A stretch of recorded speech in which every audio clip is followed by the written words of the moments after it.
Hello everyone, welcome to How to Videos. In this video, we will see how can we assign a shortcut key to the Google Lens feature in the Google app.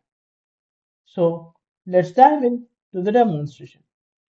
To assign a shortcut key for the Google Lens feature in the Google app, go to the profile icon, go to configurations, and then go to Lens. Click here and assign the shortcut key you want to provide for the feature. Now hit Done to save.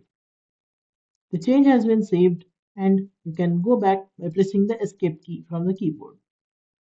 Now hit that shortcut key and you will see Google Lens in action. Select an area of your screen and you will get three options. Copy as an image, copy as text, and translate. When you click on translate, it translates this to Hindi now. You can click on this drop down here and change the language. Hope you find this video helpful. Like, share, and subscribe for more such videos. Thanks for watching.